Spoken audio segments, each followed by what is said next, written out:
So welcome, friends. We're going to get going. Before I do anything else, I wanted to ask Adrian, who's our knowledge keeper and elder in our network and helps us out a lot, to do an acknowledgement. And I do have some tobacco I'm offering Adrian as part of the ask. So thanks, Adrian. So Adrian's going to do a prayer. We may not record this piece, but over to Adrian. Thank you, Adrian. On the table, you will find a guide for the 2 days that we're here. I think most of us are here for the 2 days, this evening and tomorrow. So this will guide us, and it was just a guide, and hopefully we can have a really good sharing and learning together. I also have on the table going around a bit of a sign-in sheet, just to for me to track who's been here. We are providing certificates for participation in the session. So this will also help me to know who's here, because I know some individuals, I think, weren't able to make it at the last minute. So if you haven't signed in, please help me and sign in. And it has 2 days basically, today and tomorrow. So if you come tomorrow, you would tick the other box. So to begin, so Fanny is actually the star attraction for this evening. She doesn't like attention, and so I'm purposely doing this. But I'm really looking forward to Fanny's presentation. But we thought to give context to why we're together and to the host of this particular training, which is the Alberta Men's Network, we wanted to give a little bit of context and a reminding maybe to most of you of our mandate, and to reflect and maybe a little bit as to how we approach this work. So I'll go through a quick presentation that I made, and then we'll move right into Fanny's presentation and work.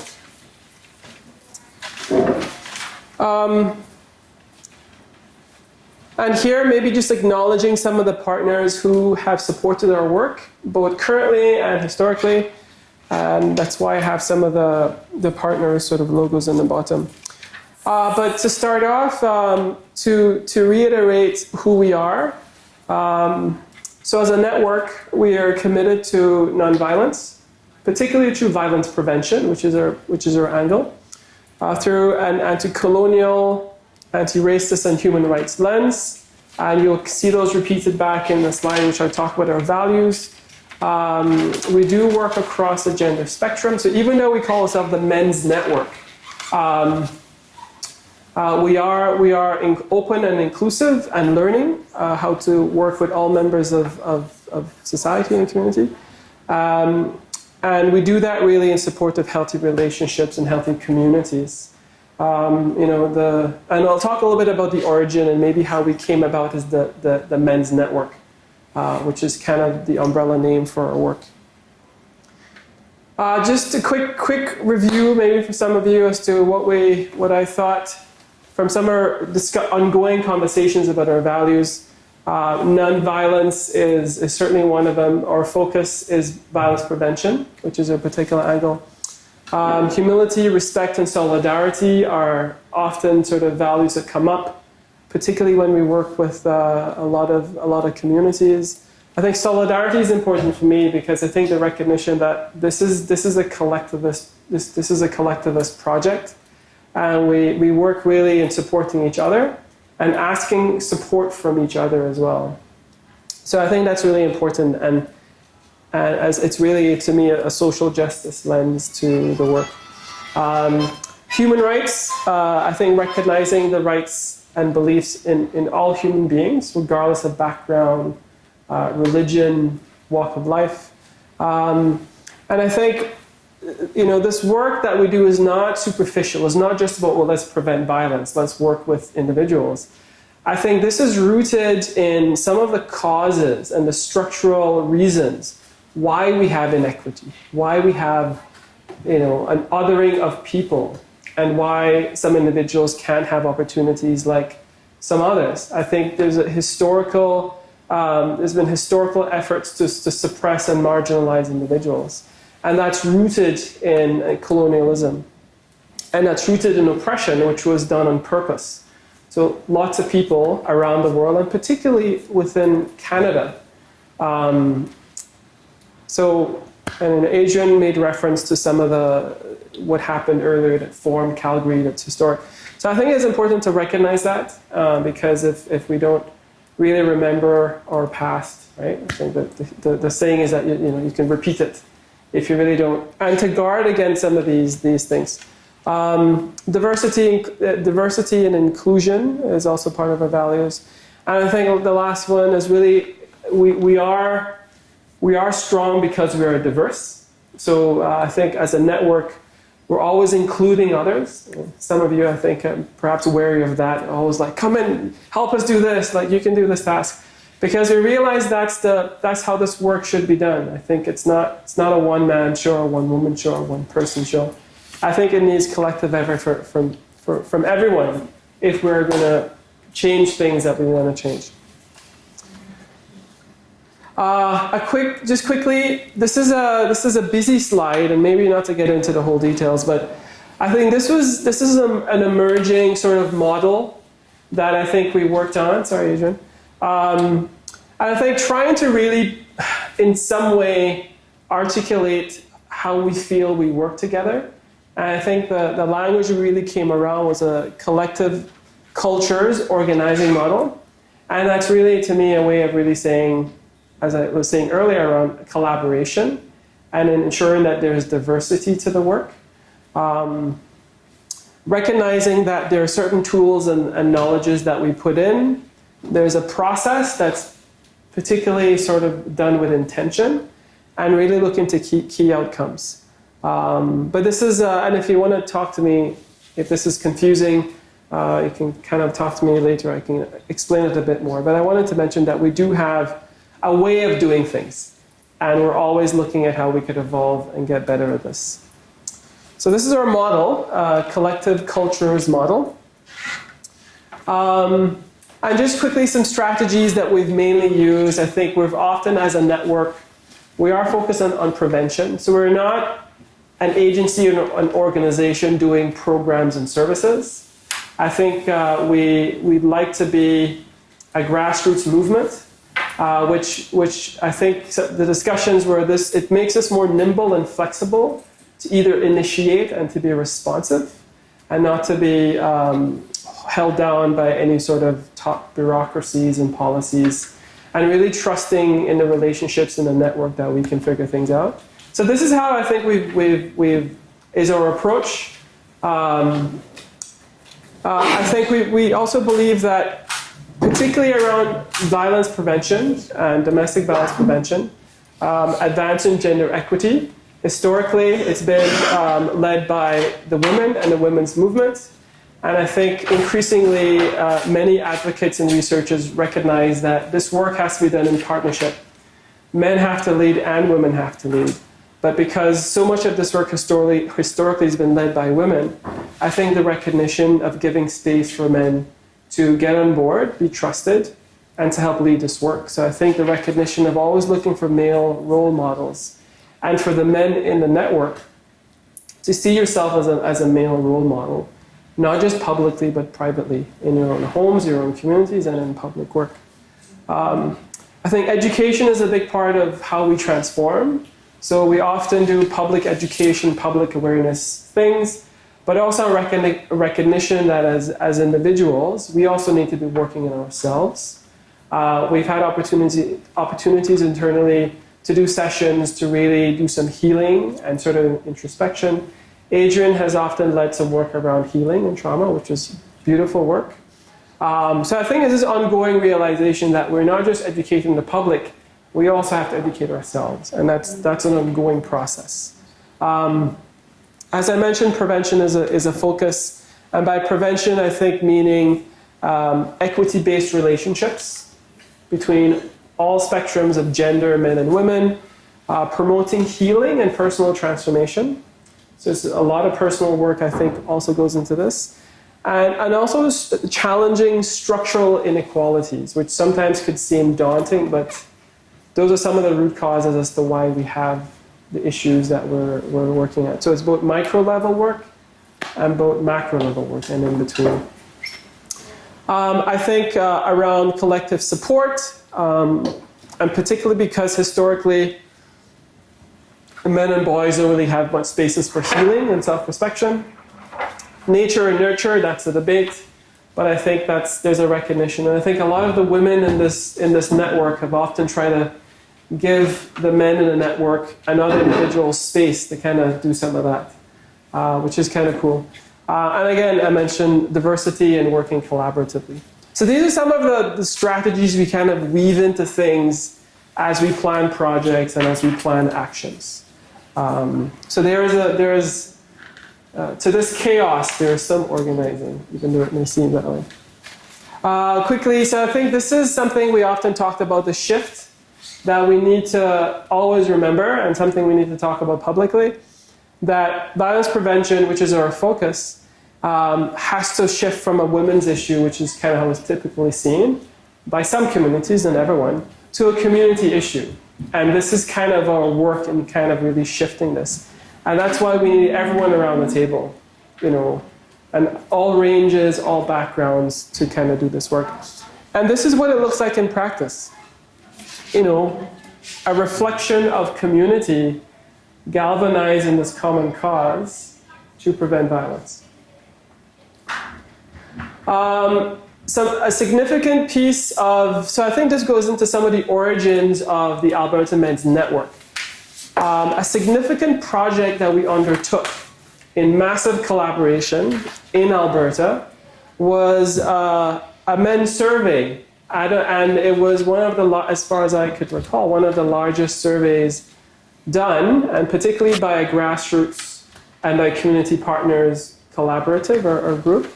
So I want to quickly kind of go through it. And I think this is really what gave us our mandate. And the reason I wanted to kind of, some of you are well familiar with the survey, but I think it's a reminder of listening to individuals in the public and using that as a mandate for how we plan our work. So I kind of wanted to remind us of our mandate and to the voices and responses from community that's really framing what we do. So I'll go through this quickly as a reminder. And we did this Alberta-wide survey, and the main question I think we were trying to figure out are, what are the barriers and or enablers of well-being and healthy relationships for men? So this was sort of the prevailing question that we designed a survey around, and we sent it out to get a response. So it started as a very small project. Let's do it in Calgary, and then let's do it in Edmonton. And eventually it became a provincial-wide survey. And this humble little network, not really sure the data it's kind of calling upon itself, but we kind of managed through it. So I think it started small and then it grew. These are some of the individuals who were part of the origins of that conversation and work. This is what collaboration looks like. A long list of individuals representing all kinds of agencies, organizations, community groups. So this was sort of the leadership team. There was rigor in determining and designing the survey. So we had the support of the University of Calgary, led by Dr. Lisa Lorenzetti. So we had about 70 collaborators on that project.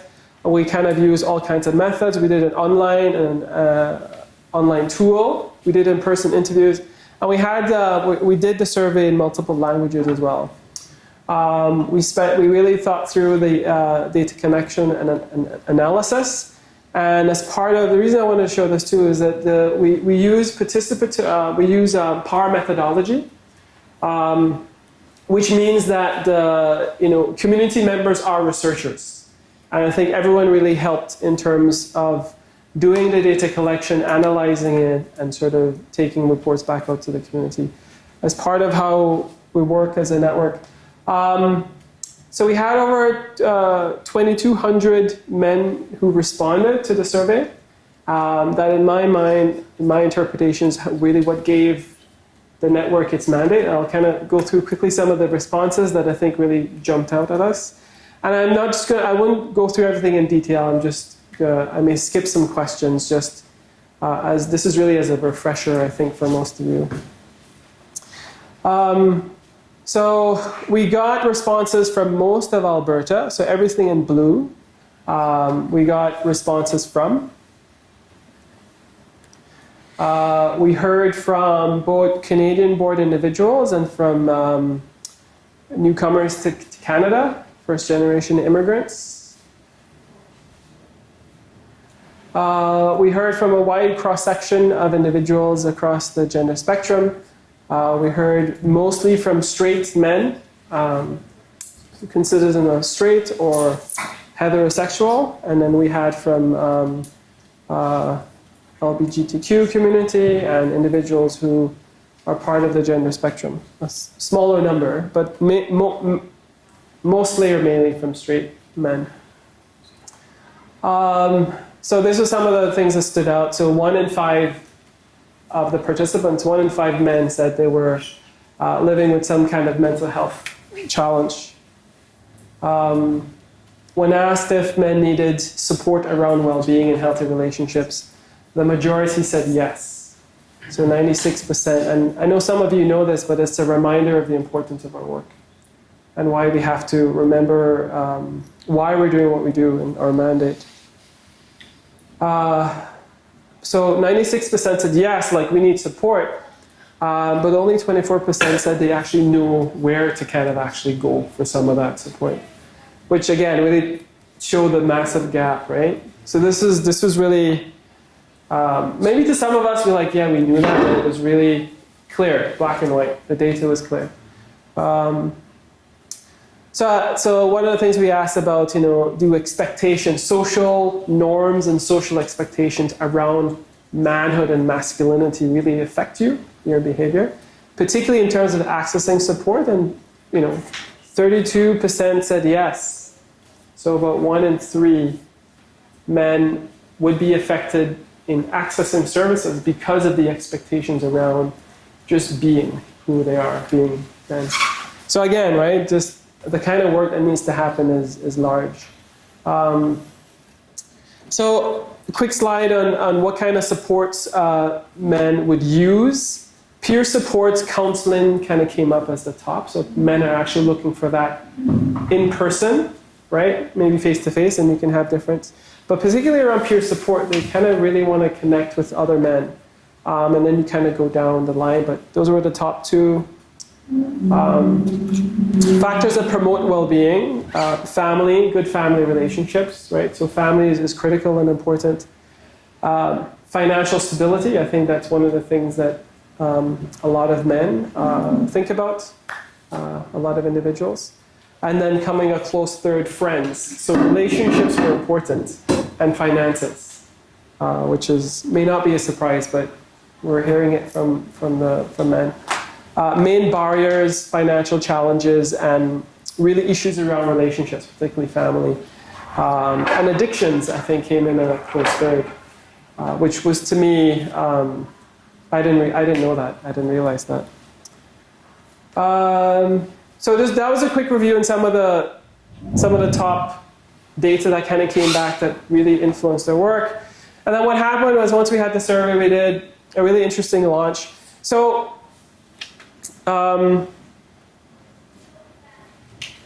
this was the Calgary launch, and one of the things that we realized is that there were some individuals here who were part of our launch. One individual in particular who passed away. Adrian was talking about how things affect us, and a number of other individuals in here who are also actually now quite ill, who were part of our network, and it's just a reminder of how precious relationships are. And people's contributions and the time they give to stuff, like we can't take for granted because life is so fragile and our relationships are so fragile. And it's kind of what's kept the network together, those relationships. This is a quick picture of Edmonton when they did their launch. So both events were public. We opened it to the public. What we did after, we kind of went out and did some community dialogues to validate the information. And we really helped us to kind of know that what came back was really accurate. So that was helpful. So we did that, a number of those dialogues across Alberta. And this is kind of what formed the network. I think we realized we did this massive effort in collaboration to do this survey. And we said, shoot, if we had all this kind of relationships and collaboration to do this, to find out the needs from men, we gotta do this work together. This is only the beginning. So I think then we realized we need to try and figure out how to stick together in the implementation of some of the things that came back to us from the survey. And that really was the official birth of the Alberta Men's Network. So that's kind of a quick origin story. And some of the learnings, I think, was that, surveys are sometimes seems as like black and white things, but it was a really good learning opportunity and a learning tool for us, so it's not a static thing. There was certainly a readiness for, I think, we realized that perhaps men were waiting for a chance to say and talk about the things that were affecting them. So I think generally in terms of partnering and working with men around social justice issues, I think we feel there's a readiness for men to get on board and to lead. We also recognize that even though the collaboration is messy as hell, it's hard, it's necessary, and it's a strength. And I think it's a reason why I think we've managed to continue to do the work we do as a network, which we don't have, a legal standing, but I think we're a grassroots movement, and diversity is our strength. This is what collaboration looks like, in alphabetical order. But yeah, so this is sort of a reflection of the team. And just a quick slide on where we are. So the survey and the responses really informed and gave us a mandate to exist, and really helps us to define the work we do. Currently, we're running a project that's called Men as Agents for Change. And these project names are always long. I think we've got to come up with better, rolls off the tongue better. But that's a current project that I was asked to coordinate in addition to coordinating the network. As a goal for the project, we are sort of focused on violence prevention, but violence prevention by working with men around well-being and around sort of healthy relationships as sort of an entry point to tackling violence and preventing violence. And some of the cool things we're doing really are workshops with men's groups and sessions, men's talks that we're organizing. Will, who's here in the corner, is helping us, and Maimuna, and I know there's other people as well, helping us to coordinate some men's talks, which are community dialogues open to the public, but particularly interested in the input of men around deconstructing masculinity, and to talk about some of these things that we don't typically talk about in community. So that's a cool project. Getting more tools and resources online and accessible to men and to the public. We have a conference coming up next year, so that we're still trying to figure out how to organize that, so look out for that. Another part of it as well is kind of building out the network. The network is still fledgling, it's still emerging. It's, there's no model for us to follow. So I think there's a lot of learning by doing, and asking people to join us in that journey and to help us figure this work out and to advance this cause. Training sessions with community partners and community groups like this, I think, is a great opportunity, not just to share and learn from each other, but also to connect and to kind of strengthen those relationships, right? And to just, and to have fun, I think, as we always try to do. And this is sort of one of our promotional pieces that we have. So on the back, on the table back there, I kind of laid out some of the toolkits we developed and pieces of our research, and pieces that we pulled out from the general research we did on specific populations, like the Latino community, South Asian community, You can find pieces on that. And I have a postcard, a general postcard of some of the main activities we have for this project and general information about the network. So feel free to browse and read and take what you want. Okay, so that's me. I'm done talking. And yes? You know, this will kind of derail your timeline, but is there any way we could do a quick introduction, or was that? Oh, yes. I had that in my thought, but then as soon as I got going, I'm a blabbermouth and I just forgot. Yeah, wonderful. Thank you. Yes, thank you. That was something I wanted to do. Good. So how about we kind of just do a quick circle, and maybe let's make it interesting. So how about saying who you are, maybe your name. Also say which community you identify with. Like, which community are you from? And this could be geographic or whatever. And maybe say, one reason you're interested in working with men, particularly around violence prevention. Or however you interpret that question. Just to kind of stick to the theme and some of the things as the focus of our network. Yeah, how about that? So maybe I'll start maybe tomorrow. So Abbas, I live in Killarney, which is my neighborhood. I also belong to the Baha'i community, which is my faith network. And the reason I'm particularly interested in working with men is I think I've held a belief for a long time that until and unless men partner in this work, particularly with women, progress will be very slow in preventing not just domestic violence, but community violence in general. I think more men need to step up and be invited into the space to contribute. So that's me. Yeah. You ready to go? It's a stare down. You have to go to the left. Okay. Leftist. Well, the camera is always right. So start us off, Adrian. Why not? The camera's pointing at you. That's what I heard. Your turn. I could, but it goes against the foundation I set. Oh, there we go. So there we go. We don't want to. So how about we go this way? Wait, what was the All right. So there's a principle, I think, is it within the indigenous teachings? Yeah. Of actually going this way. So there's a method to doing a circle sharing. I just knew. I just found that out. Thank you. So, right. So, my name is Moïse Coulombe-Cambria.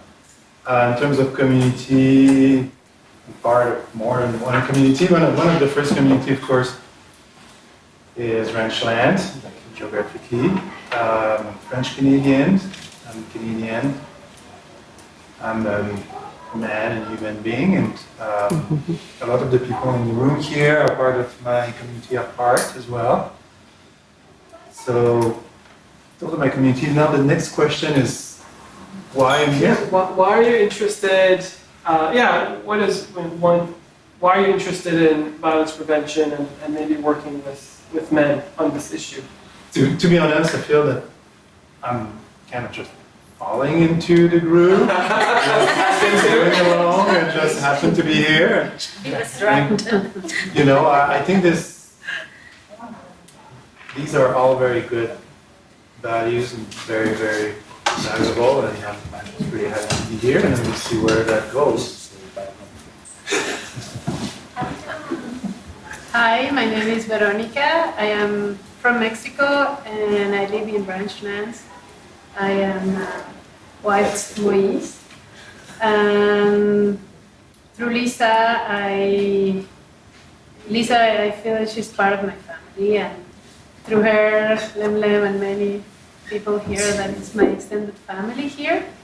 And I'm working with Fanny with the Latino Wellbeing Group, Wellbeing Latino Men's Group, and I am very excited to be part of the project, and I can see how important it is to work in a positive way of violence prevention and with healthy activities. And since I'm working there, I'm encouraging my husband Moise, telling him that it's so nice, everything that I'm learning with Alberta Men Network, that I'm like, need to come.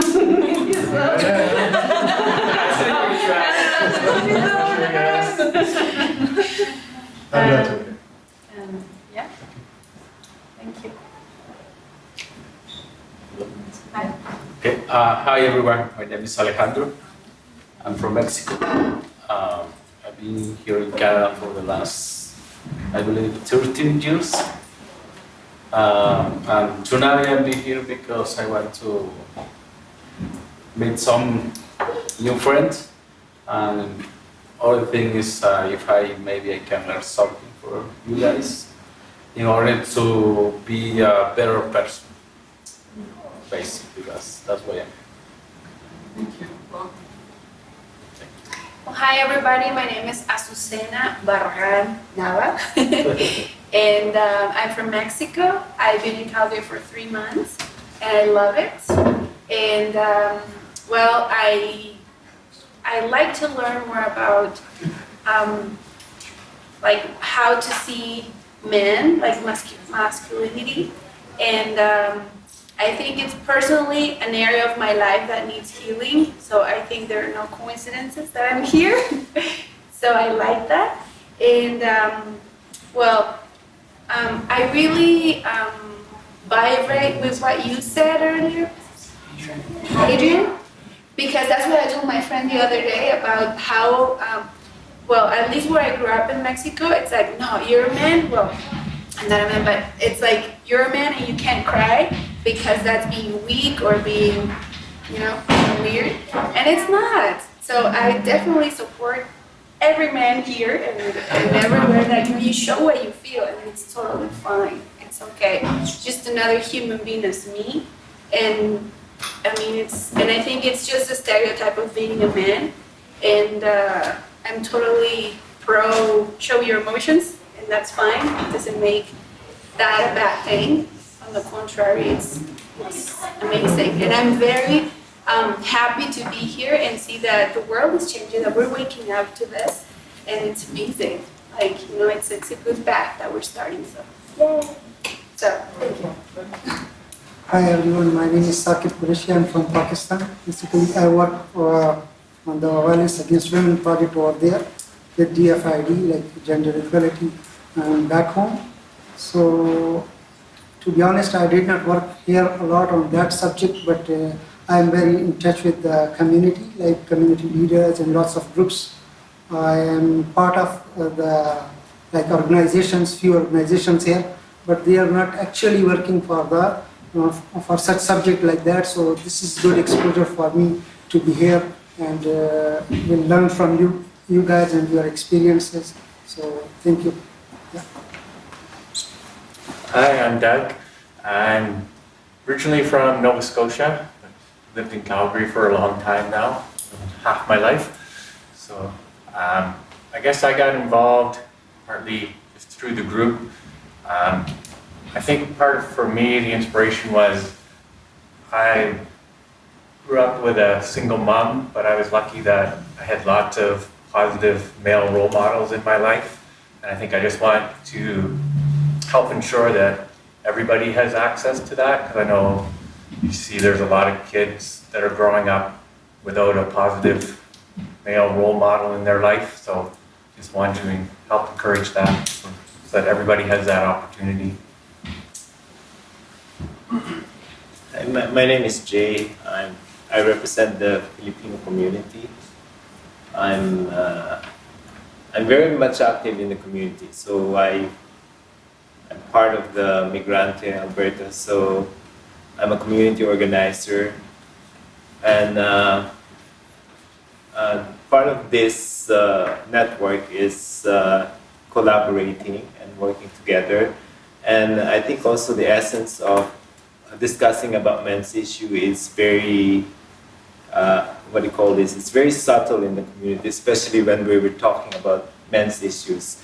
So the tendency for men is not to talk about it, although like what Adrian said, men should be also vulnerable and showing their emotions. That's where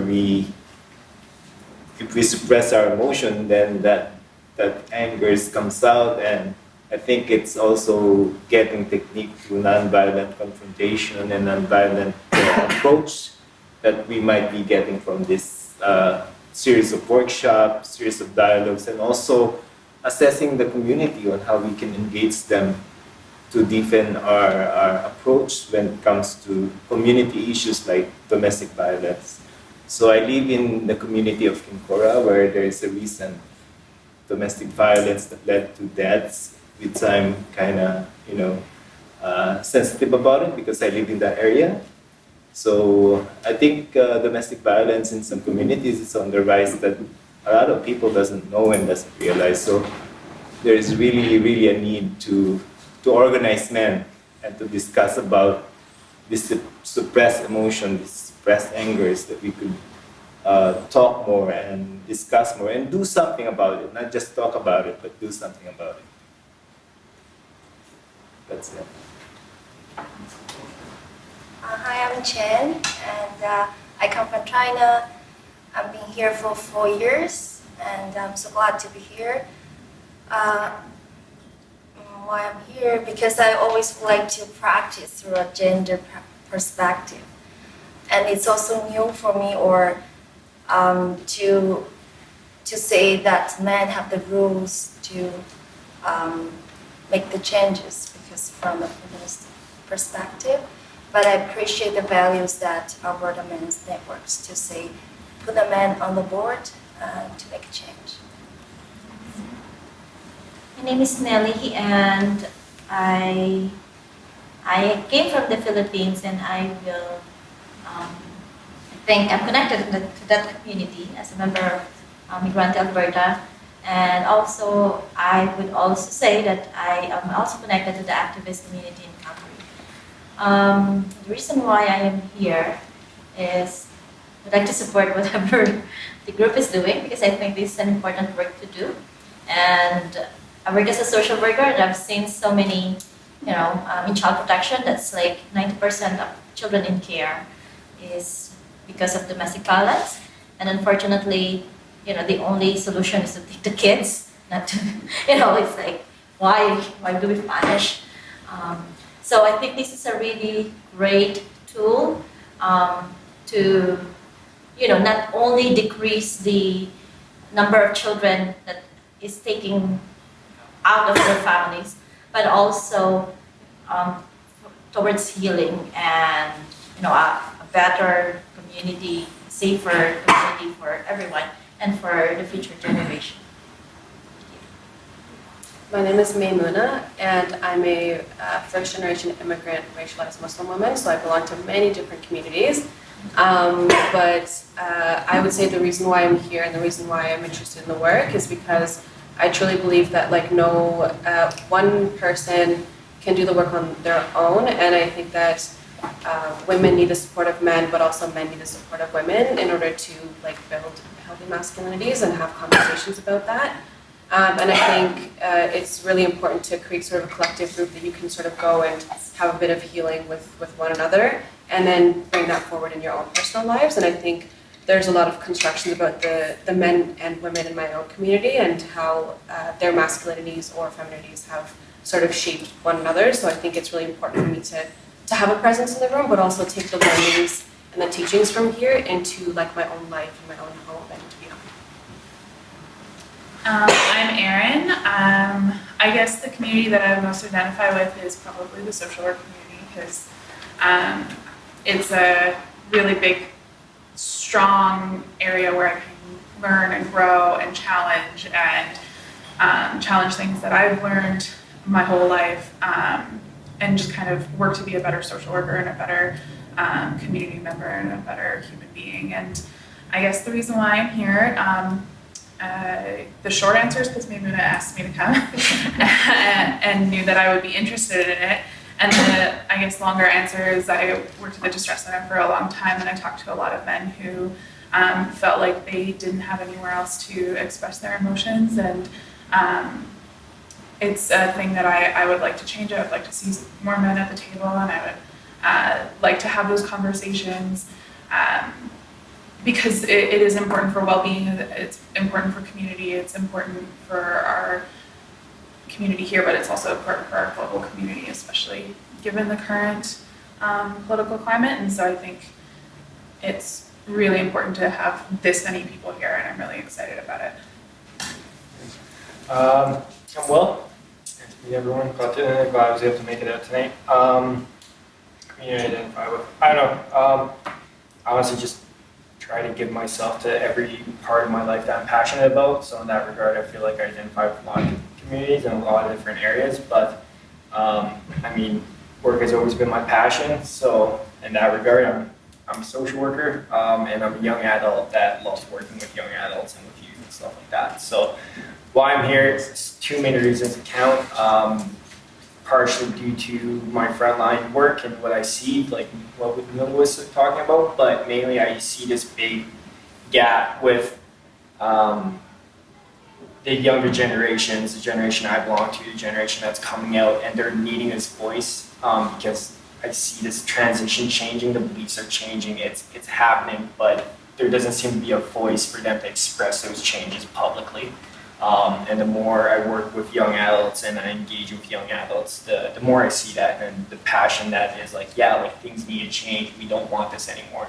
We don't want to be viewed as this, heteronormative, masculine, patriarchal man anymore. We want to be connected with everybody in the community, right? And it's not some suppression that's occurring. There's a big massive voice for that, and I think Alberta Men's Network can help provide that voice in Alberta with, as Abbas was talking about, an association with all the other organizations that are out there working on the floor and stuff like that.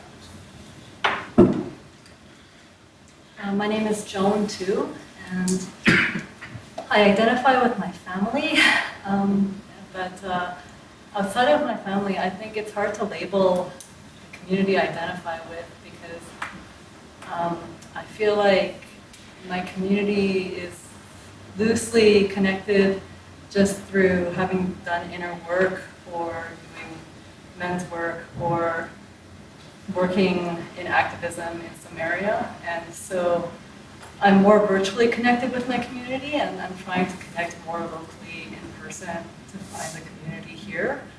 I have been chipping away at this Brave Man book for like 3 or 4 years.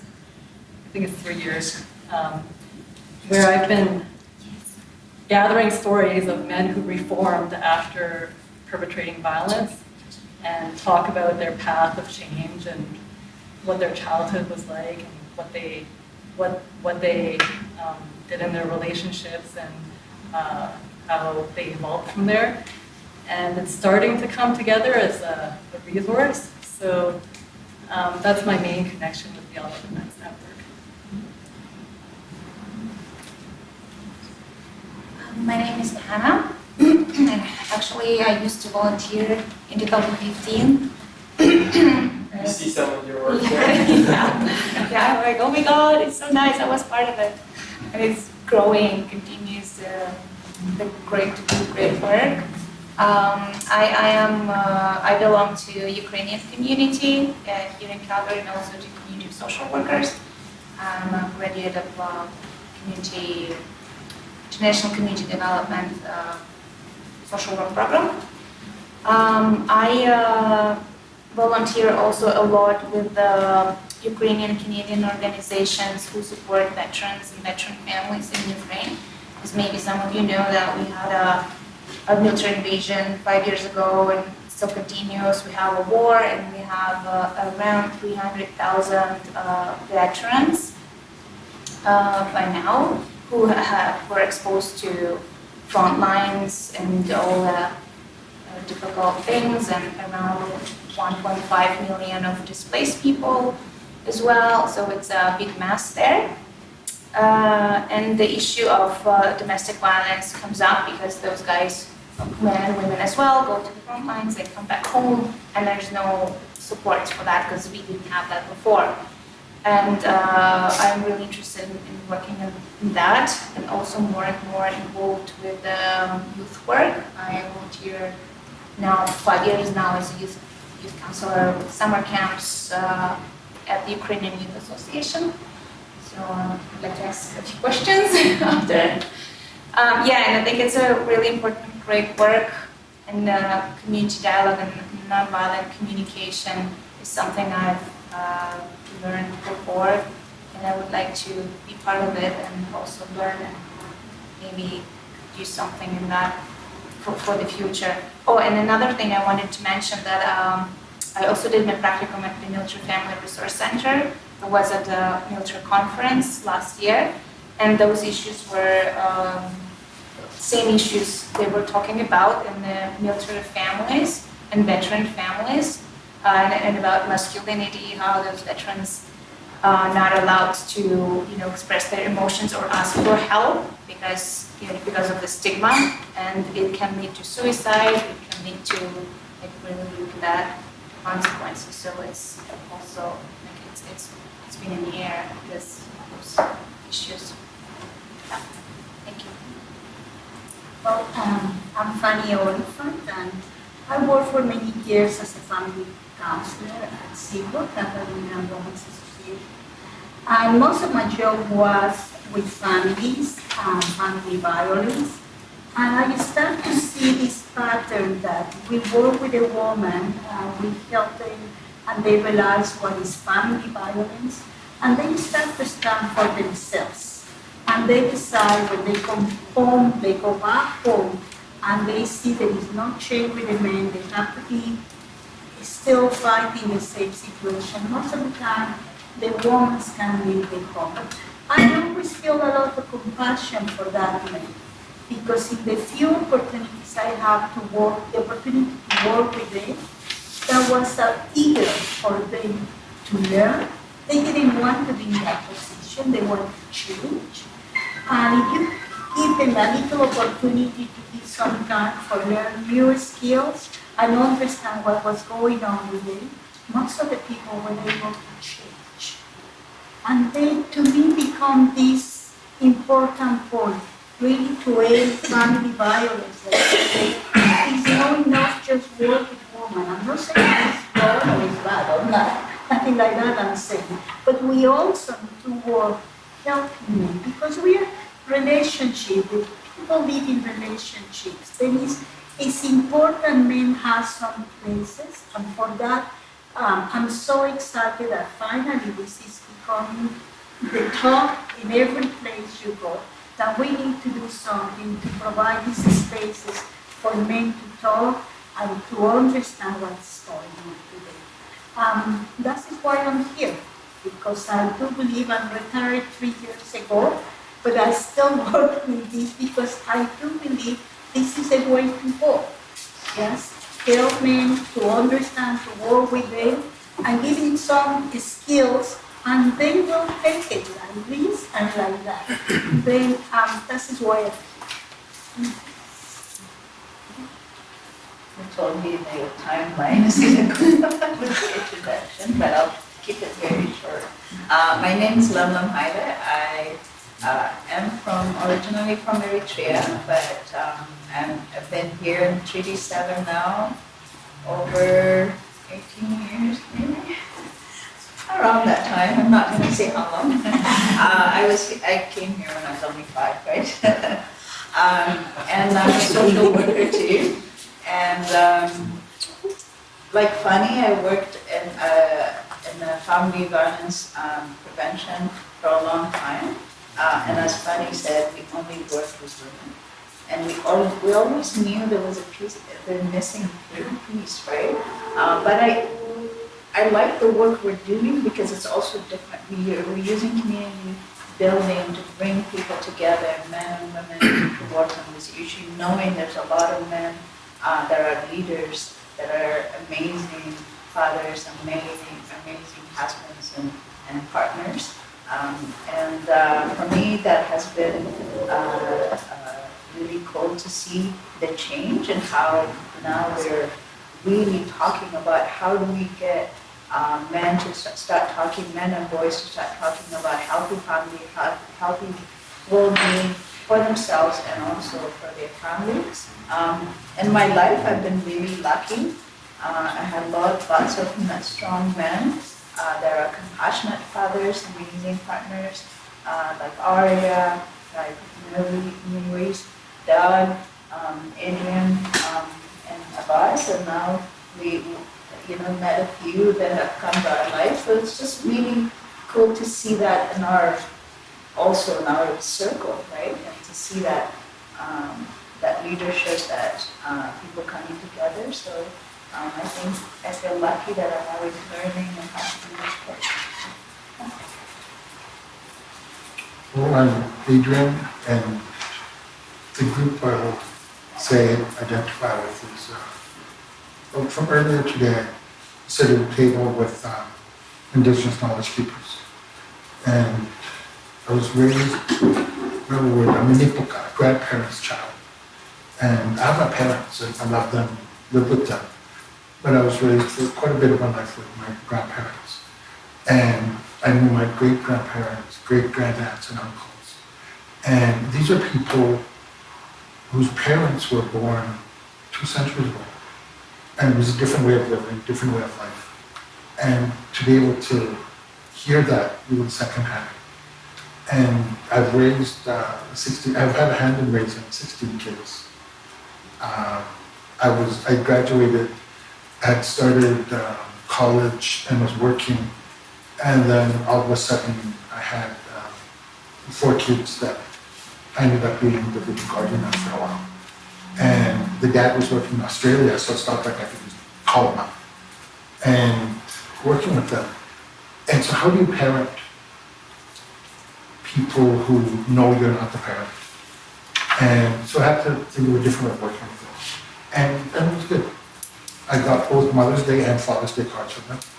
And they've gone up. The youngest, who was 7 at the time, was my baby. She's in her 30s now with her partner, and their little one just turned 1. And the others, they all have families, they've all gone to school. And it's challenging to be a parent, but it's also to be a parent and not have a full legal voice. And also I didn't get money for them, I gave my money. My sister has some challenges, and it dropped off my nephews January 25th, 2018. We still have them. And so got to a room, got them clothing, got them bedding, had them in school, and they're doing well, and they're doing good. And one of the things that came about when we started doing a survey and talking about violence, people get protective, people have, communities have secrets that they don't want to open. And it's scary, but also sad when you're working with a group and you find out, you realize how many people knew perpetrators and things that were ongoing. In the residential schools, there was an instructor that was a predator, a sexual predator, and he just got moved. And then he just got moved, and he got moved. And he sexually assaulted over 940 separate individuals. And people knew because the next day he put a bag of candy on their pillow. And so people knew. And it still continued. And so these are the people that grew up to be leaders in my community. And what happened, what did the government do? The government allowed them to start drinking. Because it was against the law for them to drink. And then they could drink. How does that deal with their demons? And so when we're talking about violence, and people would say, well, women are abusers too. Yes, they are. Women abuse men too. Yes, they do. But the highest percentage is still men abusing women. And let's start someplace. And let's go from there. We'll address the others, yes. We'll look at this, yes. But let's start. We look at missing and murdered women, and sitting with a friend of mine and just talking with her. I share 24 people that I know and grew up with. that are on that list. To me, they're not just numbers, they're people. My baby sister was missing and was found. She passed. And how do you continue going on day by day? So this is something that needs to be done. And in our households, in our families, in our communities. And as a school counselor, I'm adamant, and I always do it, working with children, working with families, and let them know, if you tell me something that leads me to believe you've been hurt or are going to hurt someone else, I have to tell someone. And I follow up with that. And this way, it sets that foundation. They're free not to tell me, but if they do tell me, I will laugh on them. And so, working with Lisa and Vic in the initial meetings, and talking with them and sharing with them, and then being introduced to Lemlem and everybody else, it just kind of grew to have those people that thought the same way. Those people that have been hurt in their beliefs, have been hurt in historically, and to not be victims, and to want to make change, and to want to make it better for the next ones, and the next ones, and the next ones. And that's what keeps me coming back.